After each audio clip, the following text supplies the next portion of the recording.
तो दोस्तों good morning everybody.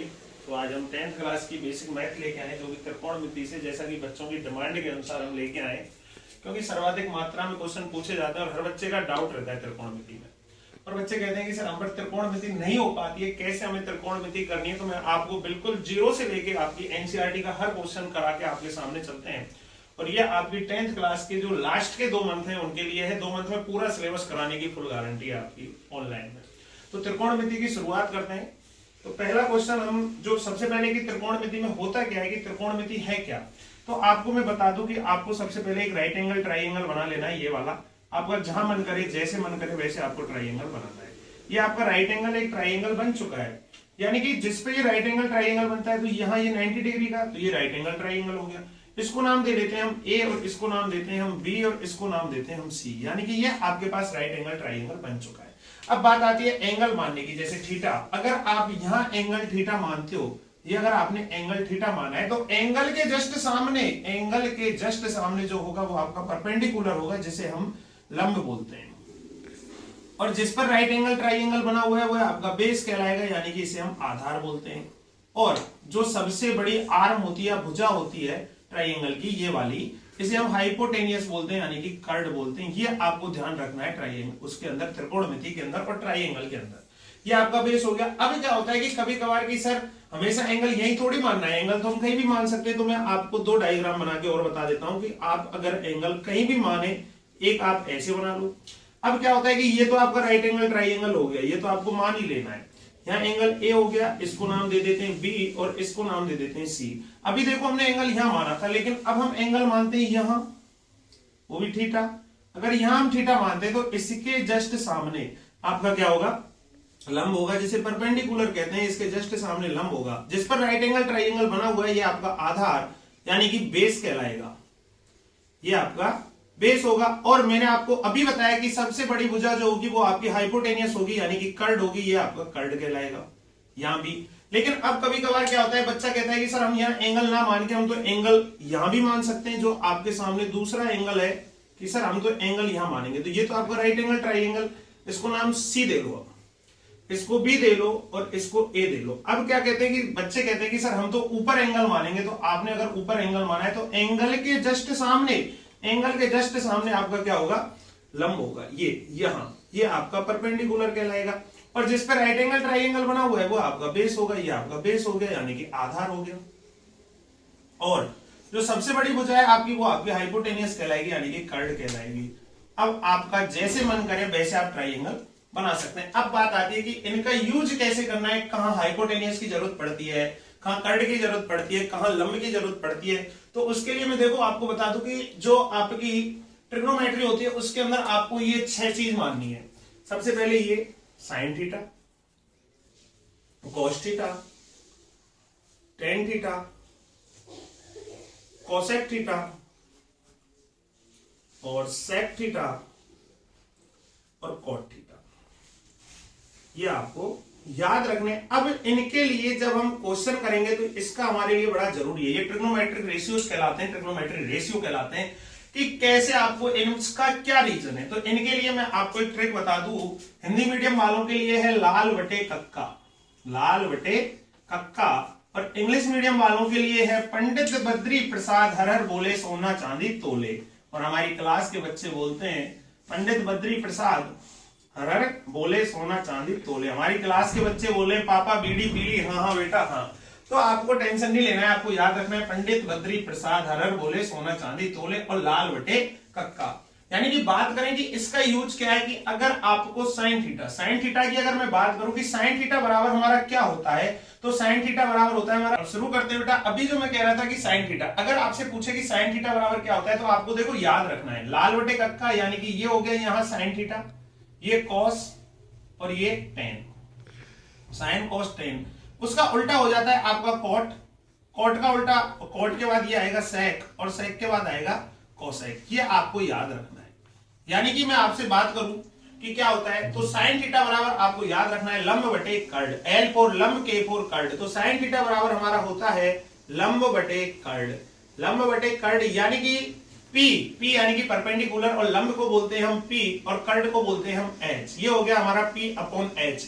यानी कि साइन थीटा बराबर अगर आपसे पूछे तो लंब बटे कर्ण। अगर कॉस थीटा बराबर होता है हमारा आधार बटे कर्ण, ये ए फोर आधार ए फोर कर्ण, तो कॉस थीटा बराबर होता है हमारा आधार बटे कर्ण, ये हमारा कॉस थीटा हो गया आधार बटे कर्ण।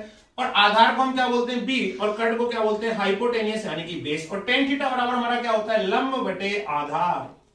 टेन थीटा बराबर हमारा क्या होता है लंब बटे आधार, ये भी आपको याद रखना है, इनका बड़ा यूज है। लंब बटे आधार, लंब को क्या बोलते हैं हम बेटा परपेंडिकुलर अपॉन बेस। अब देखो अब ये सब उल्टा होता चलेगा। कोसेक थीटा बराबर क्या होता है कर्ण बटे लंब। कोसेक थीटा बराबर क्या होता है यानी कि साइन का उल्टा कर्ण बटे लंब, ये याद रखना कर्ण बटे लंब। जो कर्ण है हमारा कर्ण को बोलते हैं एच और लंब को बोलते हैं पी, ये हो गया। सेक थीटा बराबर क्या होता है हमारा कर्ण बटे आधार, जो कि आपका हो जाएगा कॉस थीटा का उल्टा कर्ण बटे आधार, ये आपका इसका हो जाएगा। और कर्ण को क्या बोलते हैं बेटा हम कर्ण को बोलते हैं एच और आधार को बोलते हैं बी, जो कि ये रहा एच अपॉन बी। और कॉट थीटा बराबर हमारा क्या हो जाएगा आधार बटे लंब। कॉट थीटा बराबर हमारा क्या हो जाएगा आधार बटे लंब, जिसको बोलते हैं हम बी अपॉन पी। ये देखो ये आपको याद रखना है। और याद कैसे रखना है आपको केवल इस ट्रिक से याद रखना है। जो भी हिंदी मीडियम का बच्चा है वो क्या याद रखेगा लाल बटे कक्का, एल लाल बटे कक्का और पंडित बद्री प्रसाद हरर बोले, तो इसको आप याद रख लेना। उसके बाद क्या होती है कि जब आप ऐसे कोई भी क्वेश्चन करोगे, ये वाले क्वेश्चन जब हम करेंगे तो हमें क्या होता है कि कभी कभार क्वेश्चन वाला आपके लिए कोई एक चीज दे देता है। जैसे यहीं से बात करूं मैं, आपके लिए क्वेश्चन वाले ने पी दे दिया और बी दे दिया, आपसे एच पूछा। अगर आपसे एच पूछता है तो यानी कि हाइपोटेनियस आपसे पूछ रहा है, यानी कि कर्ण आपसे पूछ रहा है, तो हम एक प्रमेय पढ़ते हैं बेटा जिसका नाम है पाइथागोरस प्रमेय।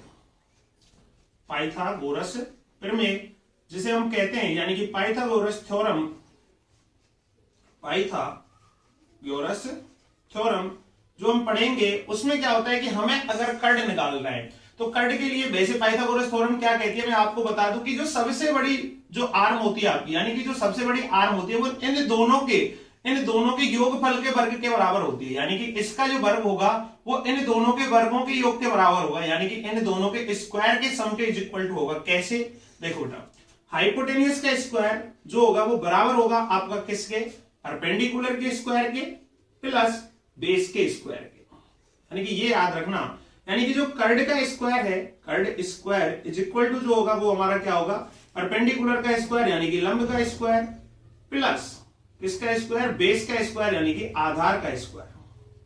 ये आपकी पाइथागोरस प्रमेय होती है। अब इससे आप कुछ भी निकाल सकते हैं। अगर आपको लंब निकालना है तो लंब निकालने के लिए हम क्या करेंगे, यानी कि अगर हम बात करें तो एच स्क्वायर माइनस, हमें लंब निकालना है तो लंब स्क्वायर के लिए हम क्या करेंगे एच स्क्वायर माइनस बी का स्क्वायर। हमें लंब निकालना है बी स्क्वायर, तो ये हमारा इधर ऑटोमेटिकली ही क्या बच गया लंब स्क्वायर बच गया। अगर आपसे कहे यानी कि आप लिख लो हिंदी मीडियम वाले कर्ण का स्क्वायर माइनस बेस का स्क्वायर यानी कि आधार का स्क्वायर जो होता है वो किसके बराबर होता है बेटा, वो होगा आपका लंब के स्क्वायर के बराबर। अगर आपको यहाँ आधार स्क्वायर निकालना है तो इधर आप b का स्क्वायर रहने देना, क्या रहने देना b का स्क्वायर, और इधर यहाँ कर्ण का स्क्वायर रहने देना, ये तो आपका सेम रहेगा ही।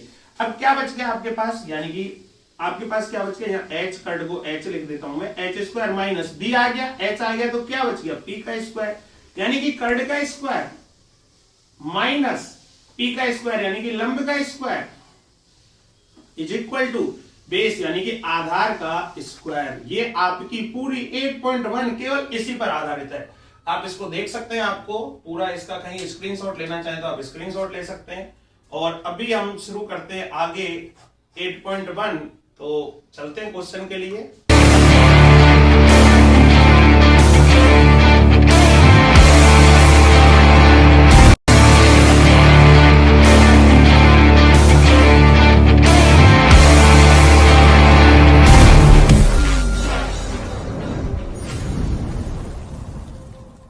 तो हम क्वेश्चन शुरू करने जा रहे हैं 8.1 का question number first, NCERT book class 10 के लिए 8.1 का है क्वेश्चन नंबर पहला, जो कि आपका यहां से एक क्वेश्चन आना कंपलसरी है। एक क्वेश्चन जरूर आएगा, हो सकता है कैसा है 1 नंबर में भी आ जाए, 2 नंबर में भी आ जाए, 3 नंबर में भी आ जाए। तो शुरू करते हैं।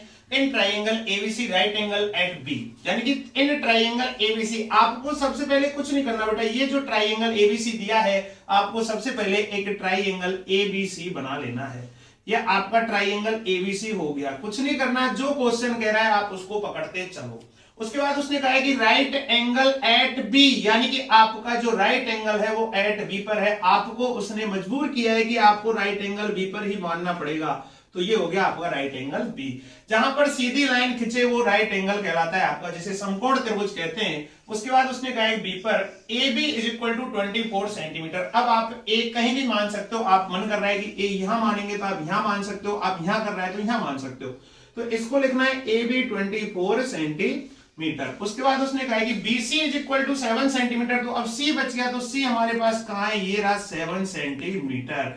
ये आपका क्वेश्चन हो चुका है, यानी कि यहां से आपको ये डायग्राम बना लेना है। उसके बाद वो कह रहा है कि determine sine A cos A की आपको वैल्यू बनानी है।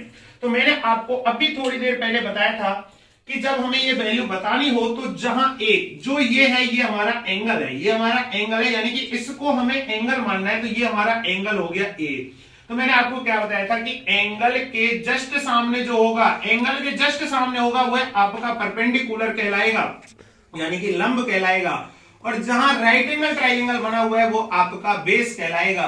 ये हो गया लंब और बेस, यानी कि आधार हो गया, परपेंडिकुलर यानी कि आधार हो गया। और उसके बाद जो बच गया, जो सबसे बड़ी भुजा है वो आपकी हाइपोटेनियस यानी कि कर्ड कहलाएगी। अब देखो बेटा, आपके पास लंब है, आधार है, लेकिन कर्ड नहीं है। मेरी वाली वही बात याद करो जब मैंने आपसे क्या कहा था कि 2 दे देगा, 1 निकालना पड़ेगा। कौन सा, कर्ड। तो किससे निकालेंगे हम, पाइथागोरस प्रमेय से हम कर्ड निकालेंगे। किससे बेटा, पाइथागोरस प्रमेय से हम कर्ड निकालेंगे, पाइथागोरस प्रमेय के द्वारा, यानी कि पाइथागोरस थ्योरम। तो आप लिख सकते हो इसको हिंदी में भी, पाइथागोरस प्रमेय। तो मैंने आपको क्या बताया था, पाइथागोरस प्रमेय में मैं आपको बताया था कि कर्ड का स्क्वायर यानी कि h का स्क्वायर जो होगा वो आपके इन दोनों के वर्गों के सम के बराबर होगा, यानी कि किसके बेटा, p का स्क्वायर प्लस b का स्क्वायर, इन दोनों के वर्गों के योग के बराबर होगा। हिंदी में लिख दूं मैं, आपको समस्या नहीं होगी। कर्ड स्क्वायर इज इक्वल टू लंब स्क्वायर प्लस बी स्क्वायर, यानी कि आधार का स्क्वायर। ये आपको यहां तक आपको लिखना है।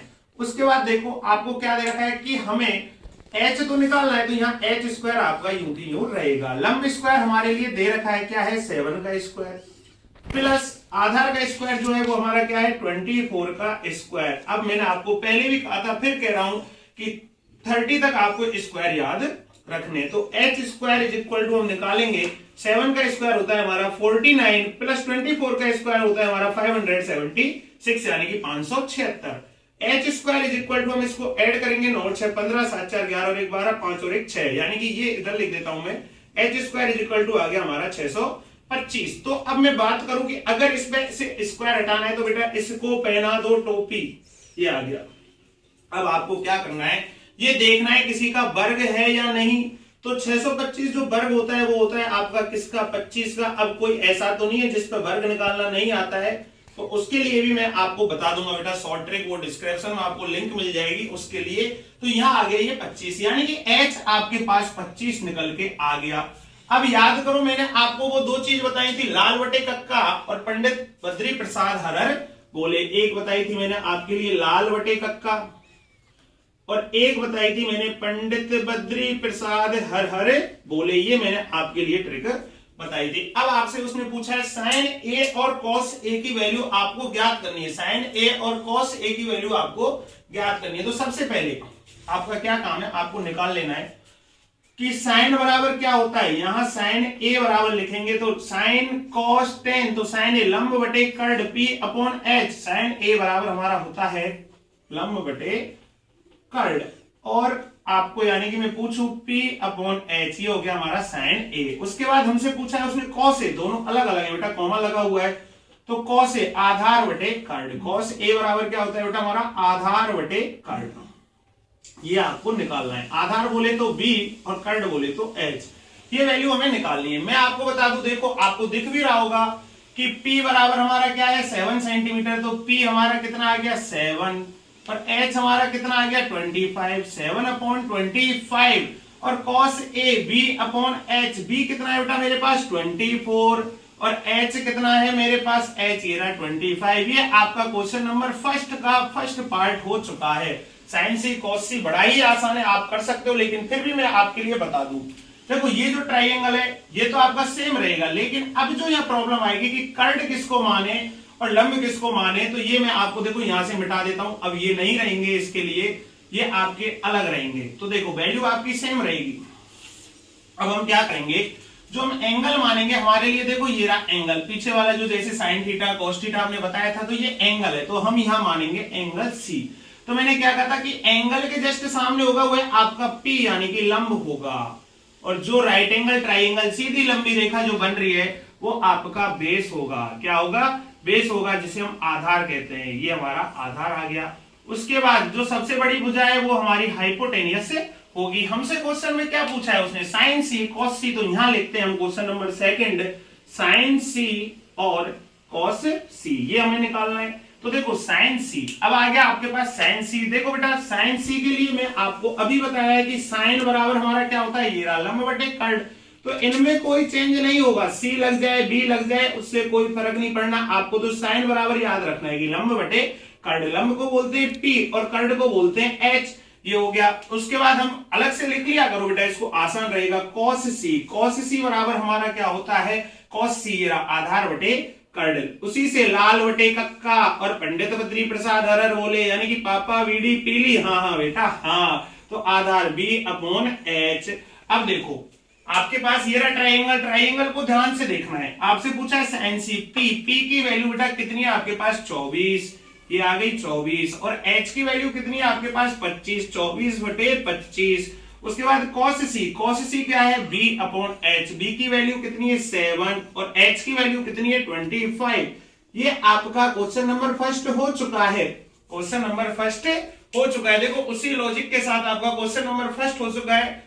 तो आप इसका स्क्रीनशॉट लेना चाहें तो स्क्रीनशॉट ले सकते हैं, मैं देखो बिल्कुल हट गया हूं आपके लिए और समझ सकते हैं। तो अब चलते हैं अगले क्वेश्चन की ओर, क्वेश्चन नंबर 2 8.1 का।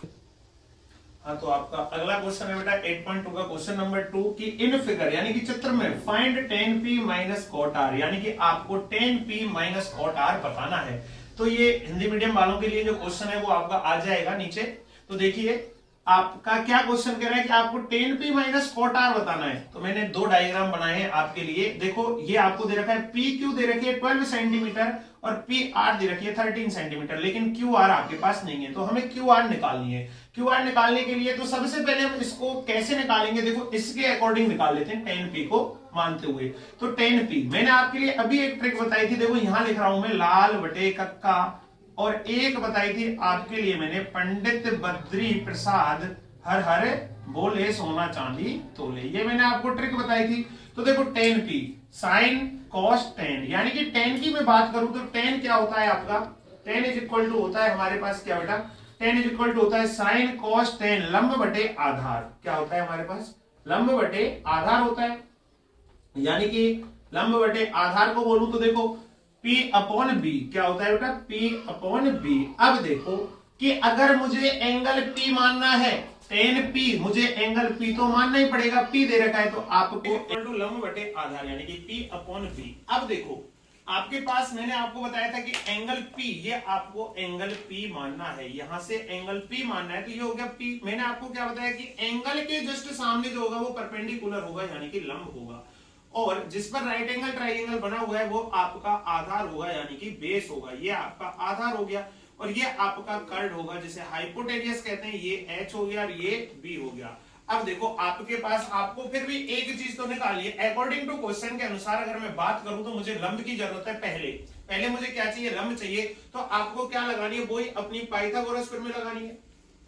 जो पाइथागोरस प्रमेय है वो आपको इसमें लगानी है। अकॉर्डिंग टू पाइथागोरस प्रमेय से मैं यहां लिख देता हूं हिंदी में, पाइथागोरस प्रमेय से आपको ये करना है। तो पाइथागोरस प्रमेय से जब आप इसको करोगे तो कैसे करोगे, देखो पाइथागोरस प्रमेय से कर्ड का स्क्वायर यानी कि h का स्क्वायर जो होता है, मैंने आपको अभी क्या बताया था, h का square is equal to p का स्क्वायर प्लस b का स्क्वायर, यानी कि कर्ड का स्क्वायर बराबर लंब का स्क्वायर प्लस आधार का स्क्वायर प्लस आधार का स्क्वायर, ये आपको इसमें मानना है। अब देखो हमारे लिए बेटा हमें चाहिए लंब, तो कर्ड की वैल्यू हमारे लिए उसने दे रखी है ऑलरेडी 13 का स्क्वायर, यानी कि यहाँ 13 का स्क्वायर बात करते हैं। p हमें चाहिए तो p पर हम स्क्वायर लगा लेंगे, और आधार का स्क्वायर की बात करूं तो वो वैल्यू हमारे लिए उसने ऑलरेडी दे रखी है 12 सेंटीमीटर स्क्वायर, तो 12 का स्क्वायर।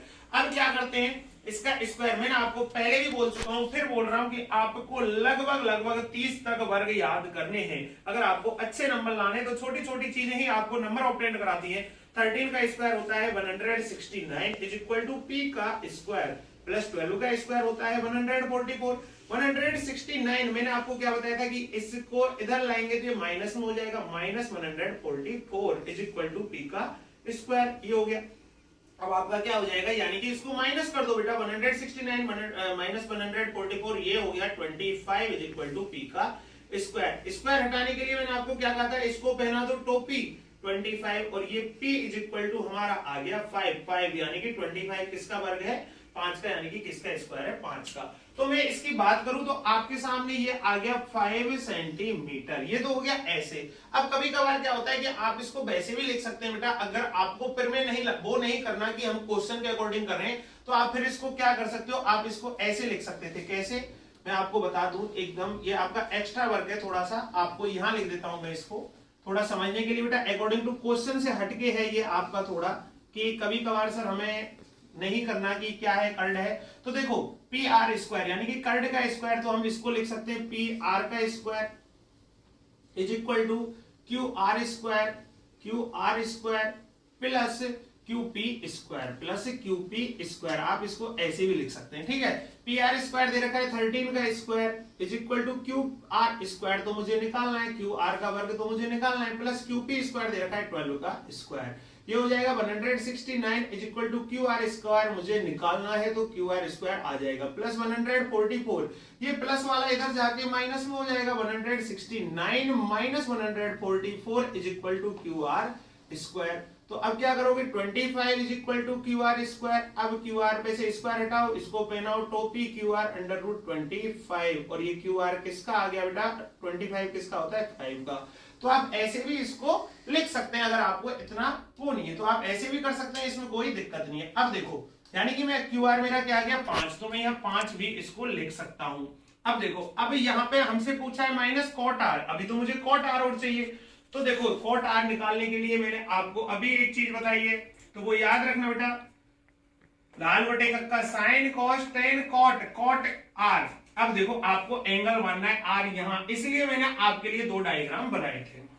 जो ये आर है तो ये हो जाएगा आपका पी यानी कि लंब, और ये हो जाएगा आपका आधार 5 सेंटीमीटर आधार, और ये हो जाएगा आपका क्या बेटा, कर्ड यानी कि एच। ये आपको, इसलिए मैंने आपको 2 बनाए थे। ये तो हो गया मेरा 10 के लिए डायग्राम, 10 पी के लिए, और ये हो गया मेरा डायग्राम कॉट आर के लिए, ये मेरा डायग्राम हो चुका है। अब हमसे कॉट आर की वैल्यू, पहले 10 की वैल्यू निकाल लेते हैं, 10 पी की। 10 पी की वैल्यू जब हम निकालेंगे तो 10 पी इज इक्वल टू हमारा क्या होता है, लंब बटे आधार, लंब बटे आधार यानी कि P अपॉन बी। तो देखो 10 का जो लंब है वो कितना है मेरा 5, और आधार कितना है बेटा मेरे पास 12, तो ये हो गया 12 सेंटीमीटर। अब मैं निकाल लेता हूं कॉट आर के लिए। कॉट आर के लिए मेरा जो cot R sine cos tan cot क्या होता है बेटा आपका आधार बटे लंब, आधार बटे लंब यानी कि बात करूं b अपॉन h, आधार बटे लंब क्या होता है b अपॉन h। देखो b कितना है आपका 5, सॉरी आधार बटे लंब b अपॉन p, तो आधार कितना आ गया मेरा 5 और लंब कितना आ गया मेरे पास मेरा 12। तो ये दोनों वैल्यू मेरे पास आ चुकी हैं आपकी।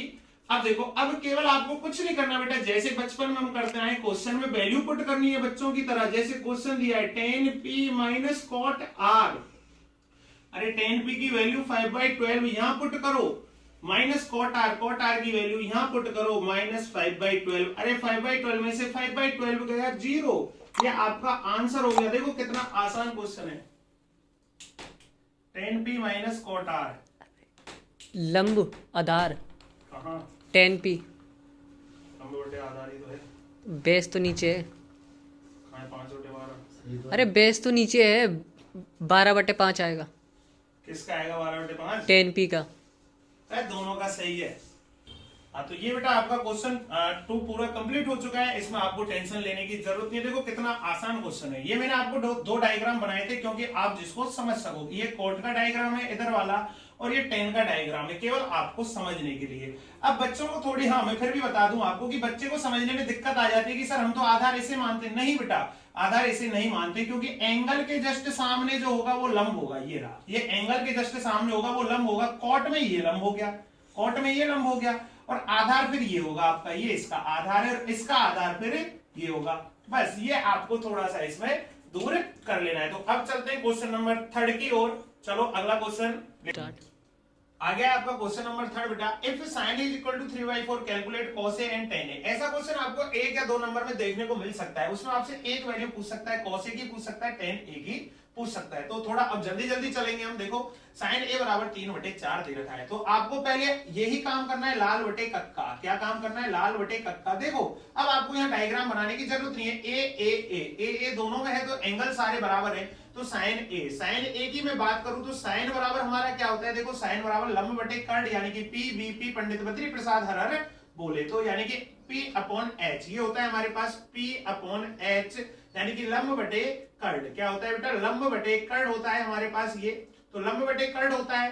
तो लंब की वैल्यू हमारे पास है 3, लंब की वैल्यू कितनी है 3 और कर्ण की वैल्यू कितनी है 4। अब हमें क्या चाहिए बेटा? लंब है, कर्ण है, हमें आधार चाहिए। तो सबसे पहले हम पाइथागोरस फिर भी लगाएंगे। अब लिखने का काम आप करना बेटा, h² is equal to P square plus B square. ठीक है, अब आपके पास p की वैल्यू है, h की वैल्यू है, h का स्क्वायर 4 का square is equal to p का स्क्वायर यानी कि 3 का स्क्वायर प्लस b का स्क्वायर मुझे चाहिए, वो हमारे पास है नहीं है। h का स्क्वायर 16 इज इक्वल टू 3 का स्क्वायर 9 प्लस b का स्क्वायर जो होता है वो हमें निकालना है। ये आ जाएगा इधर 16 माइनस 9, क्या हो जाएगा बेटा? 16 माइनस 9 हो जाएगा, जो कि आपका किसका हो जाएगा? b का स्क्वायर। 16 में से 9 गया तो आपका कितना बचता है? कोई मुझे बताएगा? 7। कितना बचता है बेटा? 7। ये हो जाएगा b का स्क्वायर। b पे से जब स्क्वायर हटाएंगे तो ये किस में आ जाएगा? √7 में। तो आपके पास b निकल के आ गया 7। देखो कितना आसान है। अब आपसे उसने क्वेश्चन में क्या पूछा है? cos a और tan a की वैल्यू पूछी है, तो यहाँ लिखते हैं cos a और tan a। तो आप क्या करोगे? सबसे पहले अपना वही काम है पुराने वाला, लाल बटे कक्का पकड़ लो, लाल बटे कक्का साइन कॉस। कॉस बराबर हमारा क्या होता है बेटा? आधार बटे कर्ण। कॉस बराबर क्या होता है हमारा? आधार बटे कर्ण, यानी कि b अपॉन h। और tan a बराबर क्या होता है? लंब बटे आधार। साइन कॉस tan यानी कि लंब बटे आधार। क्या होता है बेटा? लंब बटे आधार होता है हमारे पास। तो लंब कितना दे रखा है? लंब को बोल दूं मैं p अपॉन b। अब देखो आपके पास सारी वैल्यू है, p 3 h 4। आप यहां भी लिख लो p is equal to 3, h is equal to 4 और b इज इक्वल टू √7। हमसे पूछा है उसने क्या बेटा? cos a b upon h, तो b की जगह √7 यहां लिख दो, √7। h कितना है हमारे पास? 4, तो √7/4। उसके बाद tan a p upon b, p कितना है 3 और b कितना है 4। ये आपका हो गया है क्वेश्चन नंबर 3। आपको देखो एनसीईआरटी का क्वेश्चन नंबर जो है 3 हो गया है। क्वेश्चन नंबर 4 भी आपका सेम है, क्वेश्चन नंबर 5 भी आपका सेम है, क्वेश्चन नंबर 6 भी एक तरीके से सेम ही है, तो आपको टेंशन नहीं लेना है। जैसे मैं आपको क्वेश्चन नंबर 4 की एक थोड़ी सी हिंट दे देता हूं, 15 cot a is equal to 8।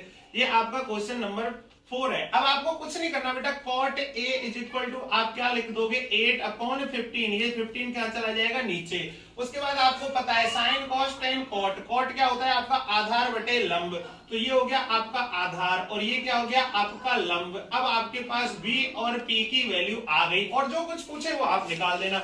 ऐसे आपका 5 है, sec θ इज इक्वल टू 13/12। ये आप करना है, ये आपका होमवर्क है, ये आपको करना है। तो अब अगले क्वेश्चन की ओर चलते हैं, क्वेश्चन नंबर 7। तो अगला क्वेश्चन लेके आ गए हम आपके लिए बेटा, if cot θ is equal to 7/8, तो एविडेंट यानी कि आपको बताना है 1 plus sin θ 1 minus sin θ upon 1 plus cos θ bracket 1 minus cos θ। ऐसा क्वेश्चन आपके एग्जाम में आ जाता है, यानी कि यही क्वेश्चन आपके आने वाले हैं। तो देखो सबसे पहले हमको दिया हुआ है क्वेश्चन वाले ने cot θ इज इक्वल टू 7/8, तो हमें sin θ चाहिए और cos θ चाहिए। तो cot θ बराबर हमारा होता क्या है? सबसे पहले आपको देखो बेटा, cot θ बराबर हमारा होता क्या है, यानी कि हमारे लिए उसने दे रखा है 7/8। ये हमारे लिए cot θ दे रखा है। तो sin cos tan cot, cot sin cos tan cot, cot θ बराबर अगर मैं बात करूं तो होता है आधार बटे लंब। क्या होता है बेटा? आधार बटे लंब हमारा cot θ बराबर होता है आधार बटे लंब। ये हमारा होता है cot θ, यानी कि b अपॉन p ये हमारा होता है cot θ। अब हमें चाहिए h। क्या चाहिए? हमें h चाहिए। तो h निकालने के लिए तो हम वही पाइथागोरस प्रमेय लगाएंगे, h का square is equal to P का स्क्वायर प्लस बी का स्क्वायर, ये हम लगाएंगे तो h square is equal to हम क्या करेंगे पी का स्क्वायर जो है वो क्या है हमारा 8 का स्क्वायर प्लस बी का स्क्वायर जो है वो है हमारा 7 का स्क्वायर, यानी कि h square is equal to हम क्या लिखेंगे 64 प्लस 49, ये हम लिखेंगे। तो h square is equal to हमारा क्या हो जाएगा 9 4 13 6 4 10 11 113, यानी कि एच इज इक्वल टू अगर मैं बात करूं तो अंडर रूट 113 ये हमारे पास हो गया। तो अब मैं आपके लिए यहाँ एक डायग्राम भी बना के बता सकता हूं अगर आपको जरूरत है, वैसे हालांकि इसमें डायग्राम की कोई इतनी जरूरत नहीं है। तो आप जहां भी नाम दो, इसको एंगल बी दे दो, इसको एंगल ए दे दो और इसको बी सी दे दो। ये आपका एंगल है थीटा, यहाँ एंगल है आपका थीटा। तो ये जो होगा थीटा के सामने जो होगा, थीटा के सामने जो होगा वो होगा आपका P और ये होगा आपका B और ये होगा आपका H। आपके पास सारी वैल्यू है बेटा। H इक्वल है हमारे पास under root 113, H is equal to है हमारे पास अंडर रूट 113 और B इज इक्वल टू हमारे पास है कहाँ है, B is equal to 7, B is equal to क्या है 7 और P इज इक्वल टू क्या है हमारे पास 8, ये आ गया। अब देखो हमारे पास साइन थीटा और cos थीटा। सबसे पहले मैं साइन थीटा और cos थीटा की वैल्यू निकाल लेता हूं। यहाँ साइन थीटा यहाँ निकाल लेता हूं मैं, साइन थीटा और cos थीटा ये मैं आपके लिए निकाल लेता हूं। तो लंब बटे कर्ड साइन थीटा बराबर, तो अब आपको समझ में आने लग गया होगा क्या होता है लंब बटे कर्ड, यानी कि P अपॉन H, जो कि आपके पास P 8 और H कितना है हमारे पास अंडर रूट 113। उसके बाद cos थीटा बराबर होता है आधार बटे कर्ड। क्या होता है बेटा आधार बटे कर्ड, ये हमारे पास cos थीटा होता है आधार बटे कर्ड। तो आधार को बोलूं तो b और कर्ड को बोलूं तो h। b कितना है मेरे पास 7 और h कितना है मेरे पास अंडर रूट 113। अब देखो ये है आपका क्वेश्चन, अब कैसे करना है। हाँ तो क्वेश्चन है आपका 1 प्लस साइन थीटा 1, ये आपने वैल्यू निकालनी। अब हमसे क्वेश्चन पूछ रहा है कि ये आपको बताना है 1 plus sine theta 1 minus sine theta, यानी कि मैं इस क्वेश्चन को अगर यहाँ लिख लूं 1 प्लस साइन थीटा और ये हो गया इधर 1 माइनस साइन थीटा और नीचे हो जाएगा हमारा 1 प्लस cos थीटा और 1 माइनस cos थीटा, ये हमारा क्वेश्चन है। अब देखो बेटा आपके पास एक तो तरीका है कि आप सबकी वैल्यू पुट करो, लेकिन नहीं भाई अब आप पढ़ रहे हो प्रिंस से तो ऐसा तो करना ही नहीं है।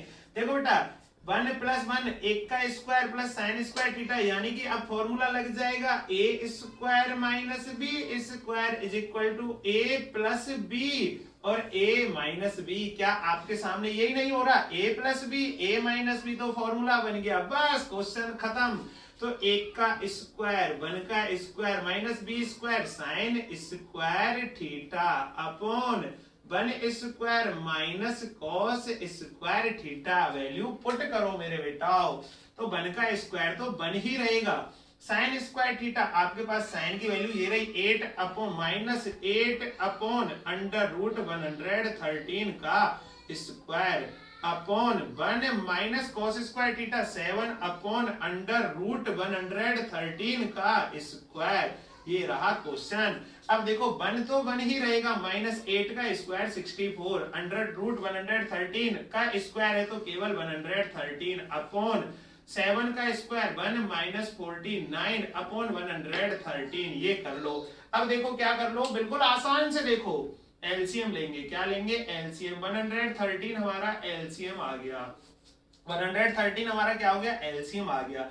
जब एलसीएम आ गया तो इसके नीचे कुछ नहीं बन, तो यहाँ 113 माइनस 64 और फिर ले लो एक एलसीएम 113, ये आपको एक एलसीएम आते हैं। अभी थोड़ी उसमें क्या है कि थोड़ी कैमरे में प्रॉब्लम आ गई थी हमारे में, तो अभी हम एलसीएम पे चल रहे थे, आपको वीडियो वहीं से मिलेगी, आप टेंशन ना लें। तो ये 113 आपका 113 आ गया। उसके बाद हम यहाँ कुछ नहीं है तो यहाँ भी एलसीएम लेंगे, तो यहाँ फिर क्या हो जाएगा 113 माइनस 49, ये आपको करना है। तो देखो बेटा क्या करोगे 113 में से 64 गया तो आपका कितना बचा 49, मेरे हिसाब से 49, 13 में से 4 गया 9 और फिर 10 में से 6 गया 4, तो 49 अपॉन 113 अपॉन 113 में से 49 गया तो कितना बचा 64 अपॉन 113। मैंने आपको एक ट्रिक बताई थी बेटा, देखो क्या है भार वालों का मल्टीप्लाई, तो 49 इंटू 113 अपॉन अंदर वालों का मल्टीप्लाई 113 इंटू 64, क्या करना है, 113 से 113 कट गया, क्या बच गया 49/64, ये आपका आंसर आ गया। देखो कितना आसान क्वेश्चन है। उसके बाद कॉट स्क्वायर थीटा की वैल्यू आपको रखनी है, तो sine cos tan cot theta बराबर हमारा क्या होता है 8/7 बस वैल्यू पुट कर दो बेटा, क्वेश्चन में दे रखी है, वैल्यू पुट कर दो। वैल्यू पुट करोगे तो क्या हो जाएगा 7 यानी कि 7/8 का स्क्वायर, तो 7 का स्क्वायर 49, 8 का स्क्वायर 64। ये लो क्वेश्चन हो गया आपका। और आप टेंशन ना ले, जो आपकी वीडियो कट हुई, हमारे एडिटर हैं समीर सिद्दीकी, वो आपको बिल्कुल वीडियो वहीं से दे देंगे, आप टेंशन ना लें, अपने बड़े अच्छे छात्र हैं और आगे के क्वेश्चन कराएंगे आपको बाद में। अब हम चलते हैं, हमारा ऑफलाइन क्लास लेने का टाइम हो चुका है। अगर आपको ऑफलाइन क्लास लेनी है तो आप हमसे मिल सकते हैं डीपी कोचिंग इंस्टीट्यूट में और अंजनी प्ले के स्कूल के पास, और ये मेरा मोबाइल नंबर है। अगर आपको नंबर चाहिए तो 7011868483, जिसमें आपका अभी 10th क्लास का बिल्कुल एक न्यू बैच स्टार्ट हो रहा है, जिसमें आप आ सकते हो। न्यू बैच बिल्कुल बेसिक से, जिसमें मैथ की रिजल्ट की, मैथ साइंस आपके रिजल्ट की 100% गारंटी और भारी छूट। आप मुझे संपर्क कर सकते हैं किसी भी तरह से, और समीर से आप मिल सकते हैं। यूट्यूब जो है मेरा वो ही संभालता है, आपको कोई भी प्रॉब्लम हो तो आप उससे मिल सकते हैं, आपको कोई भी कमेंट करना हो तो आप उस पर कर सकते हैं। थैंक यू, जय हिंद, जय भारत।